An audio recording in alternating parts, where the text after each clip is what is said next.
everybody, Brandon here for another episode of Comic Conversation.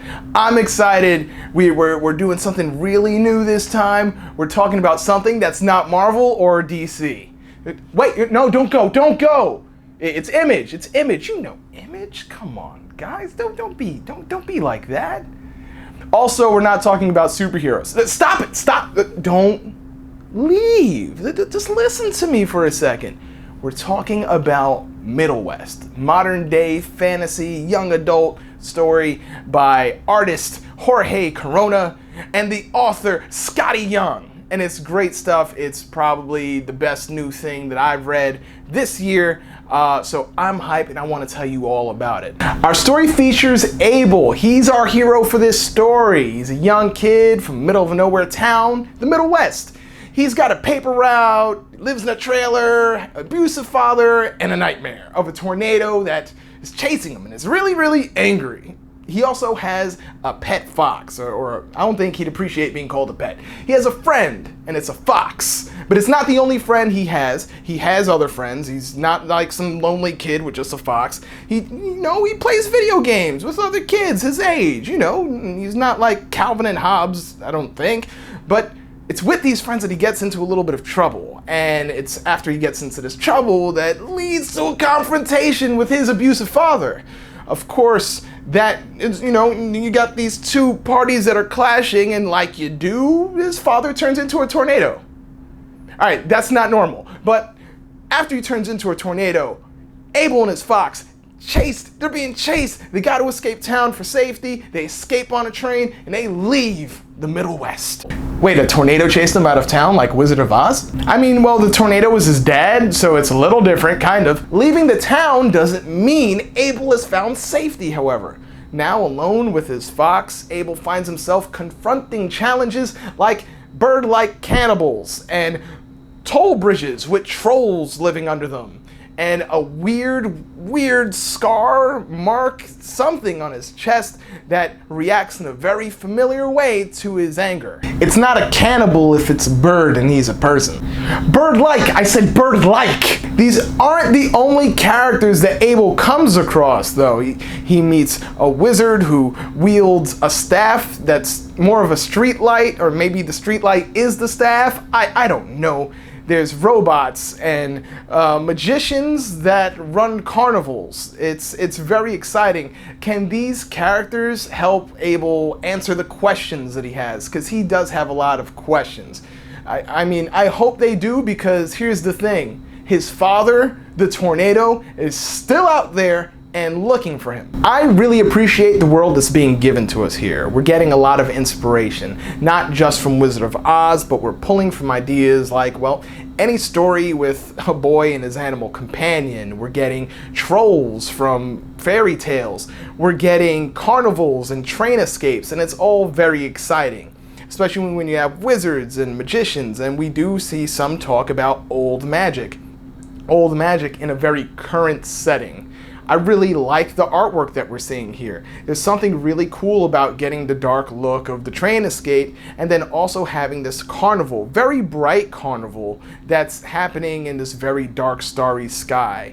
It gives this eeriness that's happening even though it's in a very comforting bright area.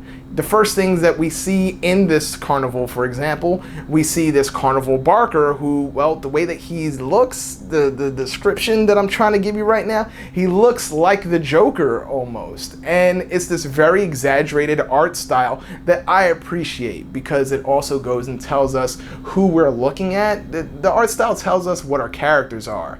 Abel, the young hero, is actually rather thin. He's like, ankles are like really thin. He's a very teeny kid, but he's not afraid of hard work.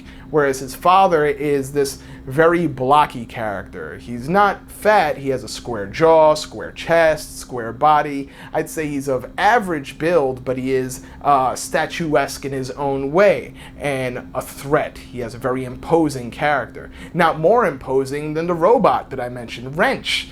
And so it's weird seeing all these different shapes and sizes going into these characters, giving a sort of atmosphere, not just of environment, but who our characters are. I, very much like our hero, have some questions though, because This isn't a story about a young boy being taken to a magical place. In fact, that magical place feels like it's very close to the Middle West.